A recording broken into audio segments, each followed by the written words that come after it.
இரவும் அல்லாத பகலும் அல்லாத பொழுதுகள் உன்னோடு கழியுமா? தொடவும் கூடாத படவும் கூடாத இடைவெளி அப்போது குறையுமா?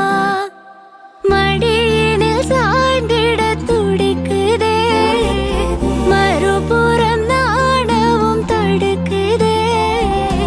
இதுவரை யாரிடவும் சொல்லாத கதை கண்கள் இரண்டால், உன் கண்கள் இரண்டால் என்னை கட்டி இழுத்தாய் இழுத்தாய். போதாதேனு சின்ன சிரிப்பில், ஒரு கள்ள சிரிப்பில் என்னை தள்ளிவிட்டு ஓடி மறைத்தாய்.